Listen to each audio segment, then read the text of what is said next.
Welcome to When We're Not Hustling, a podcast where sex workers talk about everything but. I'm your host, Jessie Sage. Put away the lingerie. I want to know you. Tell me more. I don't care about the news. I want to hear about you and see the world from your point of view. The coffee's already made, so I'll part the shades, just pull up a chair and tell me more. When We're Not Hustling is a weekly podcast that explores the lives and identities of sex workers outside of our work personas, our personal philosophies, ambitions, families, relationships, passions, spirituality, and so much more. We talk about our lives beyond the job, asking, what does the flexibility of sex work allow us to do, and who does it allow us to be? On this show, we learn who sex workers are outside of the work we're known for. When We're Not Hustling is an exploration of the people behind the fantasies. When We're Not Hustling is brought to you by Assembly 4. Assembly 4 is a collective of sex workers and technologists working to bring the overall cost of sex work down through their advertising platform, Tryst.link. They also educate clients through the Good Client Guide and provide resources and articles written by and for sex workers. Assembly 4 caters to all genders and demographics and raises funds to fight for sex worker rights and against exploitation in the sex industry. Learn more at assembly4.com. ASSEMBLYFOUR.com. Hi there, this is Jessie Sage, and you are listening to When We're Not Hustling. Today I bring you an interview with Phoenix Calida, a comrade of mine that I love and admire so much. I've been following Phoenix for as long as I've been in the industry, I think, or at least as long as I can remember. They are on the board of directors at Swap USA, but also are just a great Twitter presence. If you don't follow them, I suggest that you do. They are at Uppity Nigress. Today we're going to be talking about gardening, but before we get into that, I want to give you a few reminders. First, it helps us so much as a new show if you would like and subscribe to us on Apple Podcasts, on Spotify, on YouTube, wherever you listen to this. Leave us comments, like us, subscribe to us. It really does help other people see us. And if you don't want to do that, or if you don't interact with those mediums very often, it also really helps us if you retweet and share our social media posts. We are most active on Facebook, Instagram, and Twitter, all at Not Hustling Pod. So please go check those out as well. The last thing I want to say is, no, this isn't the last. This is almost the last thing that I want to say. We have a Patreon now, and the Patreon's for this podcast, but also for the other projects that I work on. You can find that at patreon.com/sapiotextual. Just throw in a few dollars a month. That would be very, very helpful to me and to the show in general, because between Emily, the producer, and I, actually, and our intern, Anna, we put so many hours into this show. Also, I wanted to say that this actually is the last announcement. If you are a sex worker and you want to be on the show, we would love to have you. You can send us an email to nothustlingpod@proton.me. I have too many Gmail addresses that they would not let me sign up for another one for this podcast. So that is why we have a super secret encrypted email for a podcast. But anyways, yeah, send us an email. Let us know what it is that you want to talk about. It can be anything that is not sex work. Obviously, you can talk about being a sex worker, but what we're really trying to do on this show is talk about all of the different dimensions of the people in our industry. So today we're going to be talking about gardening. Next week, we are going to be talking about writing. We have had episodes on aging. We've had episodes on fat liberation, anarchism, all kinds of fun things. So anything you want to talk about, really. If you're a ballerina, I want to hear about that. If you like to take walks in your city parks. I want to hear about that. I want to hear about whatever it is that you want to tell me. I find you all fascinating. So if you're a sex worker, you want to be on the show, send me a message at nothustlingpod@proton.me. I think that is all of the announcements we have. Phoenix Calida and I are going to be talking about gardening, which is very funny for me because I am not good at gardening. All of my plants die. Although I have to say that in my office, I have 2 plants in here that I have kept alive for like 3 years. They're pathos, so they're like supposed to be indestructible. But despite the fact that they're supposed to be indestructible, I killed a set of them early on. And these ones have been hanging on for like 3 years. So that's pretty good. Phoenix, though, is actually good at gardening. They talk about all of the different plants they're growing, all the fruits and vegetables they're growing in their yard. And I am a little jealous of this like ability to do this. Also, I mean, I didn't really know what we were going to talk about when we got into this conversation. I thought maybe we would talk just about gardening, but really what we're talking about is like community care, sustainability, neighborhood politics, all kinds of things. So I think that you'll really like this episode, even if you don't care anything about gardening, because I would think of myself as somebody who doesn't know that much about gardening. And I found this conversation really interesting. By way of introduction, Phoenix Calida is originally from Chicago and now resides in Western Michigan. When not advocating for sex workers' rights or working for Swap USA, they love gardening, crocheting, and being overwhelmed by DIY projects. So let's get to the interview. All right. Hi, Phoenix. It is so nice to talk to you today. Hi, I'm so excited to get to talk to you again. I know, it's been a while. It has been like at least a year, right?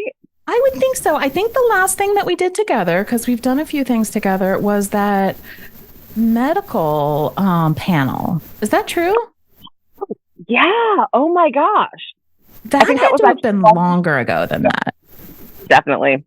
I wanted to have you on the show to talk about something totally unrelated to medical access for sex workers or sex work in general, to talk to you about gardening, because you have brought this up a couple times when we've talked, but just briefly, like, I would like to be doing my gardening and not dealing with all the politics of sex work. So I want to talk about gardening and not the politics of sex work. So can you tell me a little bit about like what you do with that and your interest in it? Because I'll start by saying I do not have a green thumb. So I won't even know what you're talking about. So you'll have to carry this. Okay. First of all, anyone can have a green thumb. Let's just put that out there. Okay. And also, if you get sex work, you can have a green thumb. Like, it's fine. You're already like prepped and primed for anything. So okay. You got it. I mean, that might be true. But yeah. So we recently bought a house, my partner and I. Nice. And like super excited about it. And like, now is this the first house you bought? This is the first house anyone in my family has ever bought, like going back generations. Like, yeah. That's really exciting. I'm so excited about it. Like, I'm a first-time homeowner, and no one in my family has ever owned their own house before. Yeah. So, like, I'm already like super stoked about having a house, and now I have a backyard, right? That's like, awesome. Mm-hmm. So I'm so excited. And so actually, did you know that you can buy trees? Yeah, you can. Yeah. And so I bought like a plum tree and a pear tree. And so now like we just have plums and pears in the yard. Like, it's fantastic. It's amazing. Oh my gosh, are they growing? They are. They're like going on their 3rd year now. This last summer, the plums were doing okay. We only had like a couple baby plums, but I think like this next year we're going to do great with the plums. And That's then amazing. we should also start seeing the pear tree producing. Like, I'm so excited. And then we already had an apple tree in the backyard. That's so cool. Like, I'm so excited about it.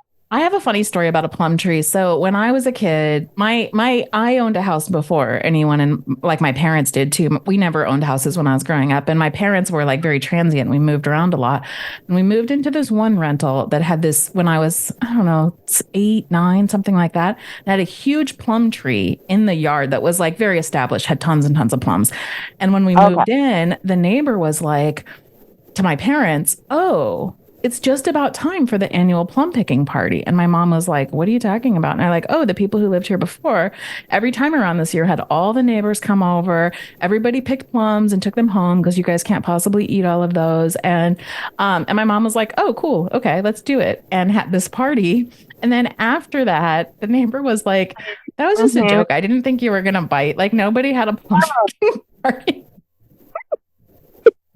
They're like, we just wanted your plums. Yeah. It's kind of funny. I still remember that because it was just bizarre that they like came in and said, you have to host this party. It's a tradition. And my mom was like, okay, cool. I love my neighbors. Let's do the thing. Yeah. The neighbors, and meanwhile, the neighbors like, we weren't ready. No, I love that though. That like your mom was like so down with it. Yeah. But I think I can comfortably say we will never have a plum picking party in our backyard. We're slightly too antisocial for that. Also, because I think we will be able to use all the plums, which is like also a thing, like aside from the gardening, I'm getting like really into like food preservation. Mm-hmm. So I'm like super into like canning and like making jellies and jams. And like, I am going to make so much plum jam this summer. It's going to be amazing. So tell me what you have right now so you have the plums and the pears. Mm-hmm. What else do you have that you could make preserve? So we have the apple tree as well. Right. We already planted blackberries and raspberries. Oh, wow. And going along, like, I know, it's so wild because it sounds like I have, like, this, like, massive backyard. I don't. I really don't. I just really, like, want every inch of it to be, like, covered with plants. Uh-huh. And so we have a fence bordering our neighbors, and we're growing grapes along the fence. Ooh, neat. I was like, every inch is going to be used for flowers, right? And so, like, we have that. We have strawberry plants, and of course, like, we live in the Midwest, and so apparently, people don't know in the Midwest, like, everything is very blue collar out here. Do people not know that? I think people don't really know that because the more I talk to people who are not from here, like when I say things, they're like, "You're exaggerating," and I'm like, "No, I'm." Not because I live in the Midwest. I think I live in Pittsburgh. That's Rust Belt Midwest, I think, and it is very blue collar here. I mean, there's like the parts of the city that aren't, but for the most part, it is. And because it was like a city built around the steel industry. Mm-hmm. Yeah, absolutely. Because, like, I still tell people, like, you know, like, I'm in Michigan now. I'm from Chicago, of course. So, like, I've always, and in particular, I guess, I'm a Great Lakes Midwesterner. Yeah. Mm-hmm. So, you know, and, like, I'm always constantly telling people, like, if you are willing to work a factory job, you can walk into a factory, like, making, like, $17 an hour right now. Like, you just... People always think I'm joking, but I'm like, no, I'm so serious. Please move up here and do that, and like, let's make a comrade neighborhood. But that's a whole other thing. But I say that to say that, I mean, we can talk about comrade neighborhoods. I'm always down for that conversation. I totally want a comrade neighborhood, right? Because it's like, if we just got a few people together and we could all buy houses on one block and just take up the whole block, and that would be our block, and you know, Anyway. I would love Interestingly that you say that. My partner PJ is from Pittsburgh. I'm not. I'm from California, so this culture is kind of weird to me, as in like foreign to me. But but they're from here, and their dad was a union their grandfather was a union carpenter with the steel industry, and more or less what you're talking about is what PJ's grandparents and PJ's grandma's still alive had. Like, they were up in the outskirts of not Pittsburgh proper, but like 45 minutes out. Everybody more or less was in the same industry. She had 7 kids, and that was that was kind of a lot, but still pretty normal. And they grew all their own food, not all of it, but a lot, and canned. And PJ has memories of like these huge barrels that like had all kinds of food that was grown in the cabbage, like they were preserving cabbage and things like that too. So it was like that here, like even just 2 generations ago. Yeah, no. And I mean, you know, I'm from Chicago. Like, that was a very big thing, was it was like common for, someone to have like chickens in their backyard, right? Mm-hmm. Or like have, hens in particular, right? Because I don't know, like when I'm being condescending or not, but people don't know. So like if you have chickens, like if you have hens, they will always lay eggs, whether you have a rooster or not. Mm-hmm. You only need the rooster for like, if you want to hatch chicks and like, get your own like, flock going on a regular basis. And I remember people would like, a few houses down would have the roosters, like multiple roosters. And then people on the other side would have the hens. And like when it was time to like switch them out to like create a new flock, they'd be like, oh, here, take a rooster, and that sort of thing. And like it was like very, very common. And people sharing. Which is interesting because what you're pointing to is like kind of a built-in community around sharing resources. Absolutely. Absolutely. I feel like that was like way more common because I feel like there used to be more of a time when you knew who your neighbors were. Yeah. I know I sound like a gamer right now. I know. It's funny because I was having this conversation with PJ the other day and we were just talking about the house that we have because we bought our house 7 years ago. And when we bought it, we had 3 kids in the house and now we only have 1. And so now it's like a big house. I mean, we use it because we've you fill into the space, but we weren't intending to have 3 people in this house. You never think your kids are actually going to grow up. Like, I don't think so. We were talking and they were like, I think it's really dumb, this life in the suburbs. And they were like, I don't understand why I have a garage that's filled with things like leaf blowers. And they're like, I need a leaf blower, but like, I wouldn't if we pulled resources. Like, what if there was a shed on our street where like there was a leaf blower that everybody could use? Instead, we all have these big houses with storage where every single one of us has a leaf blower. And they're like, that's stupid. Like, why do we need our individual leaf blowers? And I was like, that's a good question. I mean, I feel like that's a very valid question, honestly. Like, why can't we have these things? Why don't we know our neighbors? Why don't we pool resources instead of thinking that like every single household has to have every single thing, which is what your chicken rooster story made me think of. Yeah, no, absolutely. It was actually quite nice over the winter. Because, obviously we live on a block and it's us and one other house that has a snowblower. And so like us and the other household that has a snowblower did like the whole block. And I thought that was like kind of cool, but also that should just be like normal. You know what I mean? Like, why can't we do that? And so, also, I do have to say, like, our neighbors are great. I actually got my car. This is so embarrassing because I'm from the Midwest. I should have known better. I got my car stuck in the driveway in the snow, and like the neighbors like helped pull me out. It was so embarrassing. It was so embarrassing. Like, I'm from here. I should know how to navigate snow better. It was terrible. It was absolutely terrible. But see, I'm from San Diego, and so I have excuses. And the other day, but I've been here for 17 years, so like really, I mean, I don't have that much of an excuse. But the other day, I can't remember what I did, but it had something to do with the car in the driveway. And PJ was like, "That I know they shoveled the snow, but they only shoveled it like halfway down the driveway." And I just pulled my car all the way down because I'm like, I don't know, I have 4-wheel drive, but we have like a steep, up driveway. And they're like, why did you do that? I shoveled it so that you could here. And I was like, I don't know, because I have 4-wheel drive. I can just like go out of it. And they're like, no, Jessie.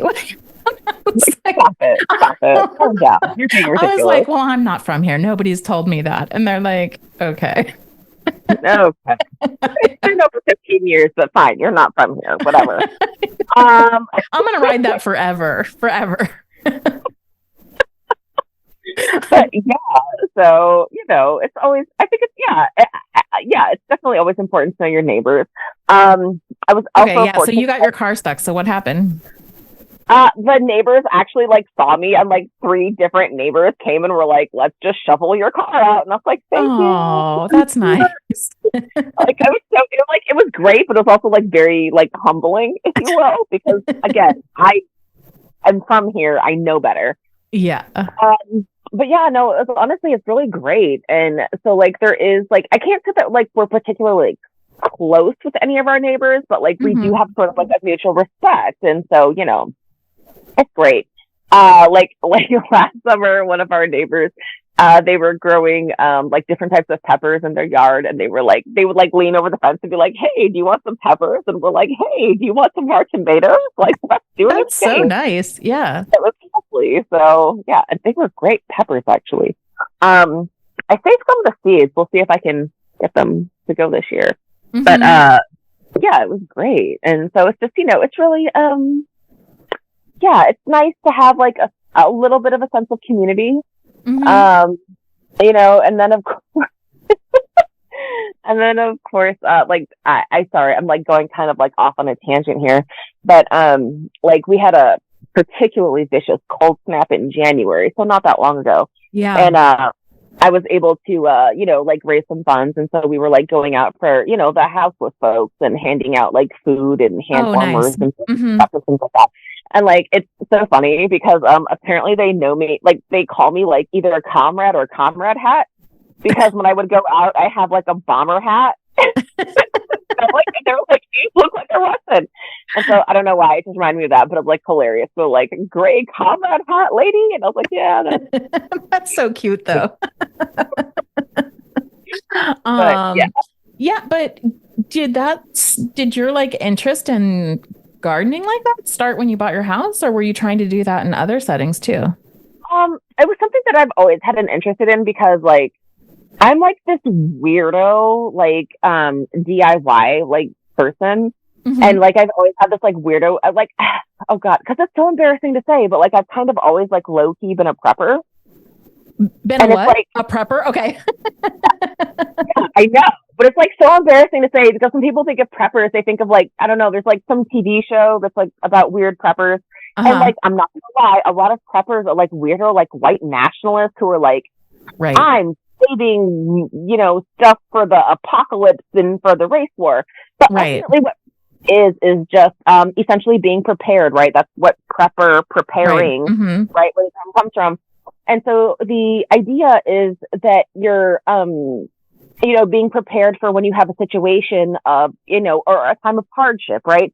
And so I think it was a big thing for me, because again, I'm from the Midwest. We have things like tornadoes. We have some wild like snowstorms and thunderstorms and flooding sometimes and things like that. And so it's like, okay, well, if you're in a situation and you're not going to have power for 3 days, what are you going to eat?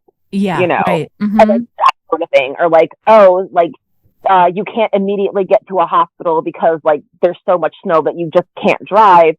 And we're the type of people who can't afford an ambulance. So yeah. Anyway, but right. It's like, so if you can't drive to a hospital because there's so much snow and you need like immediate first aid, like, do you know how to do that? Do you have a first aid kit? So for me personally, like that's where my prepping came from. It's not like this weirdo, like I have nothing but like the MREs, right? Which is, what is it? Like meals ready to eat from the military, like the things that the soldiers eat. Well, I often think about it like, and this might be a completely like bonkers association, and maybe it's not true, but I think about it, and I think maybe because I used to have a coworker who was like this in relation to like an arsenal of like guns and stuff like that too, because that's often associated with it too, I think, as like being ready to like fight some sort of apocalyptic battle, arm yourself for those sorts of battles. And so I had a coworker who that's what he did. I think that's actually really common, unfortunately, in prepper spaces. And I think like it's very sad because it gives preppers a bad name. Yeah, I think one of the biggest issues with the prepper movement is that like it is so very much run by like white nationalist, white supremacist types that they're like, well, I'm preparing for the apocalypse and all I do is like store like dehydrated food and guns, and it's just really not right. I think it's very sad because on the one, that's not like how you survive, right? Right. But also more importantly is they're so focused on like the idea of being an independent hero and not building a community. Yeah. And it's like community is how you survive. Like it doesn't matter how many guns you have, you only have two hands. Right. You know what I mean? Yeah. Like, yeah.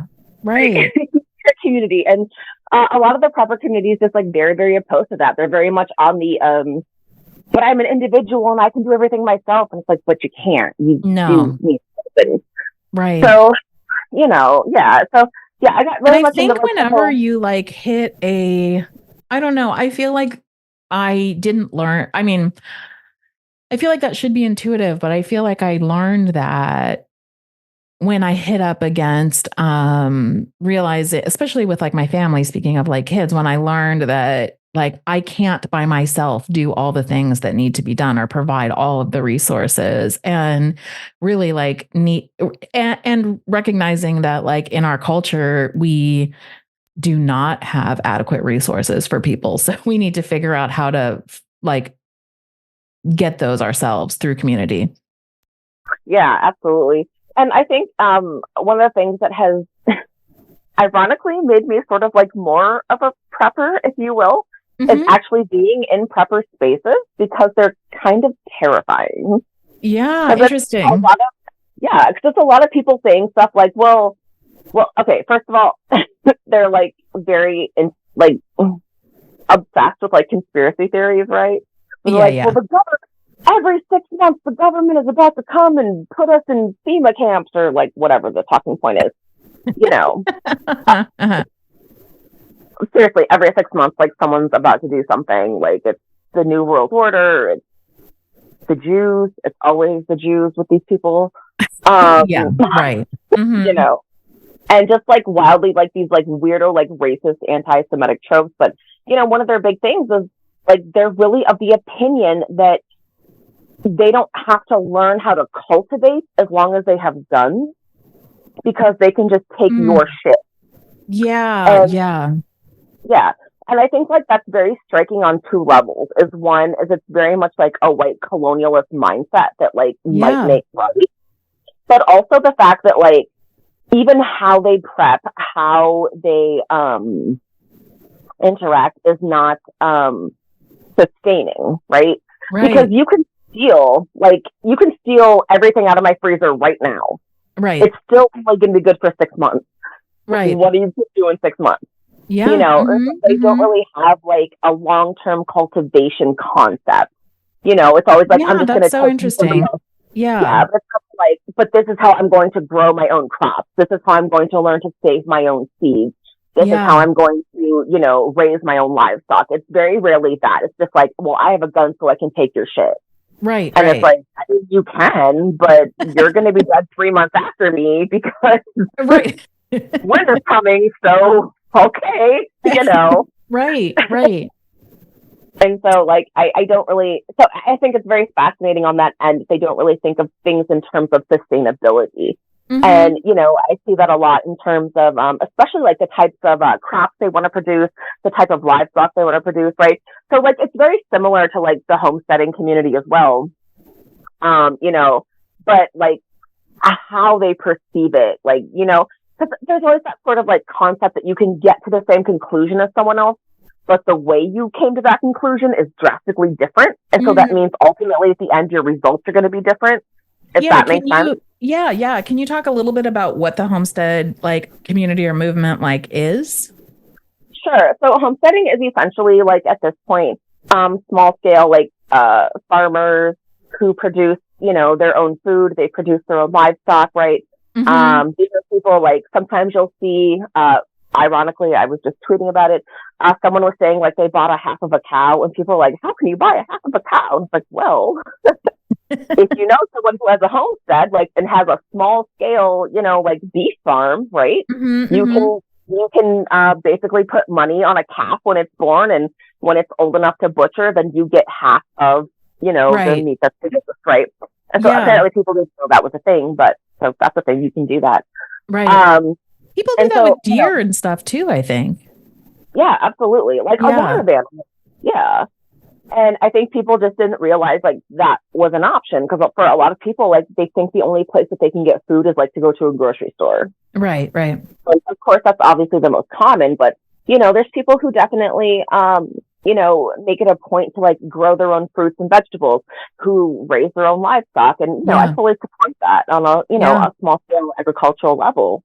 You know, like, for one, I honestly think it's just healthier because you can like literally see the animals and what they're eating. You can see the orchards, you can see the vegetables, and you know how they're being raised. But a lot of people just, I guess, aren't aware that that's an option. And you know, it's also great because they also have like seed registries and seed savers, right? So people will exchange seeds with each other, which is actually cool. I feel like we started talking off about my garden and haven't talked about it at all. We'll go back to it. I want to circle back to it. I'm so tangential. No, it's my fault. I'm so tangential. But like, no. I think it's really interesting though, because to think about like your garden in the context of like the broader culture and what like motivates your understanding or your desire to have that is really interesting. Yeah, and so like a lot of the seeds that I have, again, I felt like I'm in the Midwest and the Great Lakes area in particular. Most of the seeds I have are seeds that I have saved from, you know, previous seasons, or I order new, but the places I order from are like regionally specific, right? So a lot of my seeds are coming from like Wisconsin and Minnesota and Northern Illinois. It's not not a particularly different climate than where I live now, you know? Right. So it's like, so we're able to keep doing that. And like, I am part of a seed saver program. And so essentially I do have a couple crops every year where I'm like, okay, I grew, you know, like this specific type of tomato. I grew this specific type of squash. I'm sending a couple of my seeds in, and there's just like essentially like a seed library, if you will. That's so interesting. Yeah. I dig it. Yeah, that's neat. And also like a way to share, but keep it very local. I mean, we've talked on this show a little bit when we did a show on anarchy about like local efforts, you know, to keep things in environments that make sense. And I think that that's really important and interesting. And also I've noticed like in redoing our yard, it's been like really important to my partner that they only plant plants that would make sense in Pittsburgh, that are like indigenous in Pittsburgh, that aren't, you know, from other places. And we've also found that like those are the things that thrive here. And I think that there's something important, I think, about keeping things like environmentally, for keeping things where they belong. You know, in San Diego, for example, I remember at UC San Diego, where my ex-husband went to school, they had all these like bamboo, a lot of bamboo that was brought like imported, but they're so and they're pretty, but they take over and kill like and choke out everything else because they're not supposed to be there. Yeah, I think that's actually like a big concern, because I think people, well, like, let's be honest, like 95% of people don't really grow anything. Yeah. And like the people who do, most of them are not actually like farmers. Right. Whether it's small scale or large scale, but like, you know, a lot of people who grow something, it's like, oh, I grew like roses in my front yard or something like that. Right. Like, you're really growing stuff. And so I think people don't, as a result, don't really realize what that looks like, because like, yeah, anyone. Thank you for listening to When We're Not Hustling. Please remember to subscribe, rate, and review us wherever you listen to your podcasts. Doing so will help other people find us. And if you're a sex worker who wants to come on the show and talk about your life outside of work, we would love to have you. Please send an email with more information to nothustlingpod@proton.me. Like, anyone can grow tomatoes, but there are like actually specific types of tomatoes like suited to certain types of climate, you know? Right. Reasons. And I think a lot of people don't realize that. And so I think that actually like ends up sort of being detrimental to like local environments, because you're like, it's always had, you know, apples here, but it's like, but not this type of apple. Right. Yeah. I think people really don't realize. And so they're doing more harm than good in some cases, if that makes sense. And so, I definitely get that. Yeah. So let's go back to your garden. So, and actually I want to ask you two questions. I want to ask you about like what your hopes are for the garden, but also like what your ideal would be for like how you would grow food and how it would be I don't know, like what sort of community implications that has. So I think, well, the community question I think is easier to answer, right? Because I think if everybody grows a couple things, they'll have enough to share ultimately. I sometimes feel like I'm trying to do too much with my garden. Like allegedly, this year I am doing lettuce, cauliflower, broccoli, tomatoes, pole beans, potatoes. Like I'm doing like so many things. That's a lot of stuff. A lot. But like last year, it was super fun because I grew like onions and potatoes and beef. I had a lot of beef last year, and I actually like made borscht from it. Oh, nice! That was like very exciting. I was very proud of myself. I went to New York with a client last month, I think, and we went to the Russian tea room, which is like iconic in New York City. But he was so excited to order borscht there. Like he was like, yeah, New York, we're going to Hamilton, blah, blah, blah. It's going to be great. And then he was like, but borscht, like that was the whole highlight of the trip, which was very cute. That's adorable. I know. But yeah, and I really do think like one of the big focuses there is like you don't necessarily like don't be me. You don't have to do everything. Yeah. You just do and you have enough to share, you know. And I think also like we're living in a really great time in terms of agriculture where we have like faster growing plants. We have, you know, like for corn, for example, like normally corn, if you're not from the Midwest, you may not know how tall corn is. I once got lost in a cornfield. I'm still traumatized for life. But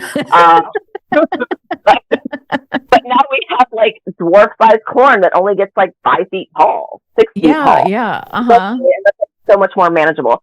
And so like we really do have like all these like great, fantastic agricultural options. And so, you know, if everybody grew a couple things, if you put that together, then everyone has a lot of things, you know? Yeah. So like, I think that in a community sense, that's definitely where I'm at. I actually forgot what your first question. That requires like a community ethos though. That's very different than like the individualist prepper mentality that you were talking about earlier. Yeah, absolutely. And yeah, I think one of the biggest things with like the individualists is that like they really have no backup plan for what happens if it fails. Yeah. As opposed to when you're coming from the community aspect, like, okay, if I don't have enough, I know I can still rely on my neighbors. I can still rely on my community. And there's something comforting about that to me. Yeah. For sure. Yeah. Yeah. So what is your ideal of your garden? Like, what would you, if you could snap your fingers and be like 10 years in the future, what would it look like? Well, I mean, definitely keep the fruit trees growing, like, and have them producing fruit. We also do a lot of sunflowers because my partner loves sunflowers. And so that's neat. They're so pretty too. And we had mammoth sunflowers last year. So we've really just had like 8 feet, 10 feet tall sunflowers. It was like quite lovely. Oh, that is nice. That's cheerful. It makes you feel like happy to be in the world. So can I tell you something that's like both sad and awesome at the same time? Yeah. Okay. So also because I'm apparently the modern day St. Francis, right? St. Francis is like the Catholic saint who's known for like attracting animals. Right. Like I just go out in the backyard and like animals find me. I don't know what's going on. And so we had this like. Have you always been like that, Phoenix? Oh yeah, absolutely. Okay. Absolutely. I feel like there are some people who have that, and animals really like them. Like, just call me Snow White. I don't know. Whistle while you. And so we had this like really amazing stray cat who used to come hang out with us. And he was actually like at least part Maine Coon, right? Because she was like, gosh, so big. Yeah, she was huge, and was like this like lovely orange color. And she used to hang with us all the time. We actually called her OJ because she was orange. Very original. I know. And so she passed away because stray cat, like but we buried her in the flower box and then proceeded to plant sunflowers on it. And it was like the best sunflowers I've ever seen in my life. Oh, wow. So she's still with us. I'm like, I love that. I know it's like very sad, but also it's like personal life. No, You know what I it mean? is. I say I don't have a green thumb, but when PJ and I first got together and we wanted to have a baby, this is also a sad story. But I had a miscarriage the first we had 3 pregnancies to have our son, who's 7 now. And we were really devastated about it, especially because I was like older and I wasn't sure if I had if this opportunity was closing. And we planted a tree and built like a little, like, kind of a memorial. It's just like a rock. We made it this mission where we found all these rocks that were like slate that went with the like environment around here, and built this little beautiful garden like around around this tree that we planted. It was a weeping willow. It was really beautiful. It fell eventually in a huge storm, so it doesn't exist anymore, but the garden that we built around it still exists, and put a little bench in there. And there was something that was like so healing about the fact that there's still something like tangible from that loss. No, I know exactly what you mean. And I think that's like just like, again, unrelated. I'm so tangential, but like one of the things that I wish that we were allowed to do is the people who like want to get buried like with a tree. Yeah. Like, and you can see the roots. I'm like, don't bury me, don't cremate me, do that. Bury me with a tree. I wish we could do things like that too. Like, why can't the rules that we have are really counterintuitive to me. Same, but you know, the religious ideology has a deep hold, you know. But yeah, no, I would totally be, like bury me in my backyard and like plant some shit on top of me. Like, let's see what happens. You know, like I would absolutely love that. Yeah. There's just something very beautiful about that type of nature to me. And, you know, like, I just think that like watching things grow is like just amazing.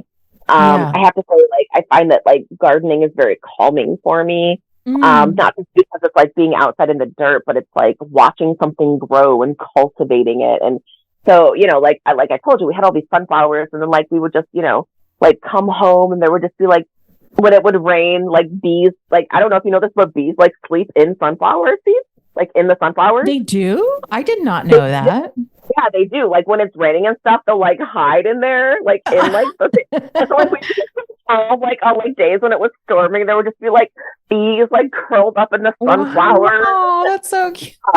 Like, you're reminding me, my little son who he's autistic, and so the way that he talks still is he like just scripts from things that he's watched, and usually it's pretty like it's pretty relevant to whatever's going on, but he'll say some things like over and over again. And one of the things that he scripted for a long time was, and when you said, he would say bees like honey, but he would say it like honey, and he was always like, over and over again we would hear bees like honey. And like every time I think about like bees, I think in my head, like I hear his voice going like bees like honey. That's so adorable, though. I love it. It's very cute. The other day, this is a tangent, but the other day he started crying at school, and the teachers were like, "What's wrong?" And he said, "All feelings are okay." They were like, "Yeah, okay, that's true." No, I love that, though. Like, that's amazing. Which he also heard from a YouTube video, but it was perfect. They were like, "Why are you crying?" And he's like, "All feelings are okay." They were like, "All right, okay, go carry on." Exactly. Anyways, yeah. So I did not know that bees slept. I didn't know that bees slept. I mean, that sounds dumb, but I never thought about bees sleeping. Yeah. Oh my goodness. I'll have to send you some pictures. I was actually like trying to like DM you a picture right now, but it won't let me like find the appropriate like photo album file. But yeah, no, I have like so many pictures of bees just like in the sunflowers, and I love it. And it's so cute. Yeah. Yeah. And it's just like, I don't know, like there's something really comforting about like being in nature and being a part of nature, right? So yeah, we also have like a ton of dandelions in the yard. And it's so funny because my partner was like, those are weeds. And I was like, you will let them be. Oh. Because I actually make dandelion jelly out of them. So really? Yeah. Is it good? Yeah. It tastes, I kid you not, it tastes like honey. Interesting. It literally tastes exactly like honey, but it's like, obviously it's a jelly. So it's like the textural consistency of a jelly, but it literally tastes like honey. Yeah. That's so interesting. Huh. Yeah. Do you know who Shy Spells is? Shy Spells? Yeah. Shy Spells. That's her sex worker Twitter name. She's a fat Black content creator. And anyways, I bring her up. She's lovely. I love her so much. But she has a little Etsy shop where she sells, and I don't know if it's still active, but for a while she did this. She sells jellies that are made from things like flowers, like what you're talking about. Yeah. That she makes herself. Yeah. She's really into this. I totally love that. Yeah. I fully support that. Yeah. Yeah, she sent me some samples, some little samples one time, just because we're friendly, and she was like, oh, I'll show you what I'm making. And they were so good too. And so pretty because, she's making little handmade jellies for Etsy. Oh, I love that. Yeah. No, I'm all about the handmade jellies. I also do a lot of bath and beauty products as well. Like I know. Oh, really? I make my own soap. That's so cool. How do you have this much time? Because you also have kids and a job. I want to know what your day looks like. Tell me what your day looks like. Okay, so I actually don't. Okay. Okay. Because I don't want to sound like an asshole. Can I sound like an asshole for a minute? Go ahead. Just sound like an asshole. Yeah. I don't really watch TV. Okay. That opens up a lot of time for a lot of people if they would stop watching TV. So, it's actually kind of a running joke that if something has been trending on social media about a TV show for 6 months, I will find out 6 months after the fact. I'm kind of like that too. I have a couple things I follow, but for the most part, I'm like you. Yeah, and so I think not watching TV is a huge factor. I'll have the TV on, but it's a show I already know, or I watch either news or cooking shows. Those are pretty much the only things I watch. Yeah. So the fact that I don't sit down and watch TV, I think frees up a lot of time for me, and so I can do other stuff. Yeah. But I feel like a jerk though, because I get that people want to sit down and watch TV, but for me that's just not relaxing. Well, yeah, but you're actually talking about these things that you do, like making your jellies and soaps and gardening, as being relaxing for you. Yeah, those are that's how I feel very good about things. Yeah. I ironically just made a citrus body scrub because wow. So I had those little, what are the little oranges, the clementines, right? And so I save all the peels and then I let them dry out, and then I mash them up and mix them with sugar and salt and some olive oil and shit, and make it into a body scrub. They've been doing that now I'm going to sound like an asshole. They've been doing that at the nail salons for pedicures, doing these fresh orange scrubs. Yes, they're so fantastic. I love it. That's the only place I've experienced that. But when they started doing that and bringing out oranges and rubbing my legs with oranges, I was like, wow, that's awesome. Yeah.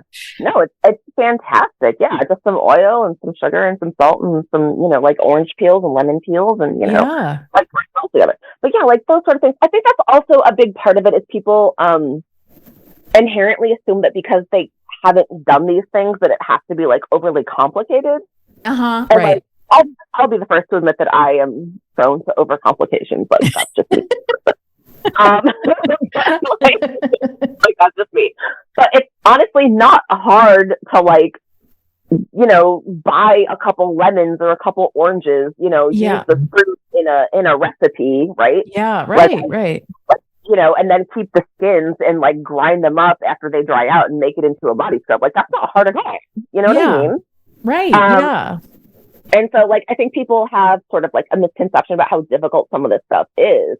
So I have a funny story about that. That's not a story, but like you're saying that. And I think that if you're so disconnected from a lot of this stuff that you do think it's more complicated. And I don't know if this was a joke, but the other day I was like scrolling through reels or something. And there was this, I don't know, she was in her 20s, some like lady in her 20s who was talking and she was like, saying that her mom came over and she opened the fridge and was cutting up a lemon for something like out of a I don't know, like a grocery bag. And her mom was like, why do you buy lemons at the grocery store? And she's like, well, I need them for a blah, blah, blah.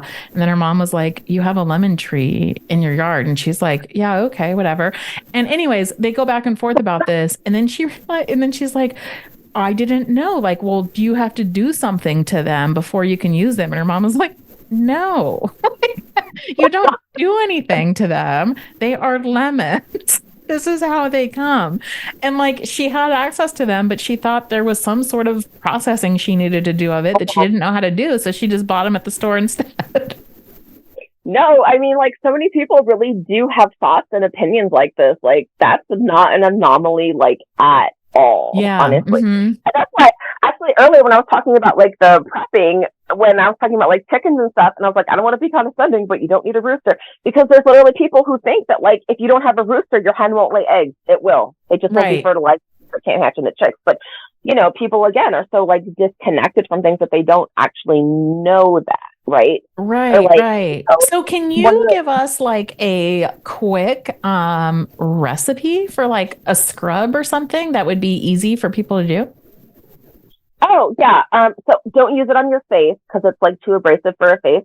But if you just honestly take like equal parts of brown sugar and like and pink, you know, like the Himalayan sea salt. Okay. And then just slowly like put it into a container and slowly drop oil over the top. Okay. Right. And because you need to let the oil sink in. And then just grab a couple like dried peels, put those in oh God, I forget how white people call it. I'm sorry. A molcajete. Mortar and pestle? Is that how you call it? What? The mortar, like where it's like the bowl with like the oh thing. Yeah. I know what you mean. Like the stone one that you can mash things in.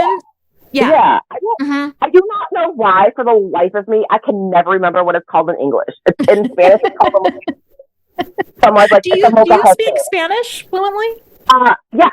Spanish was actually my first language because my father's from Puerto Rico. So. Oh yeah. Okay. Cool. But yeah, I always be forgetting. Yeah. So mortar and I think it's pestle. I don't know. Pestle. I clearly don't know this pestle. Okay. But yeah, dry stuff like either an orange peel or a lemon peel after it's dried out. Because when it dries out, if you only have the rind, like it'll get very dry, like a rootel. And like mash that up with the sugar and the salt and like an oil. I either generally use like olive oil or sometimes I use like coconut oil because, you know, if you heat up the coconut oil, it'll, you know, be solid, right? And just put that all together. And like, that is a fantastic body scrub. Yeah. Some brown sugar, some salt. Yeah. And then would you suggest people like just slice up oranges or something and like rub it on with the oranges? Because that's what I've seen people do. Yeah, you can definitely do that as well.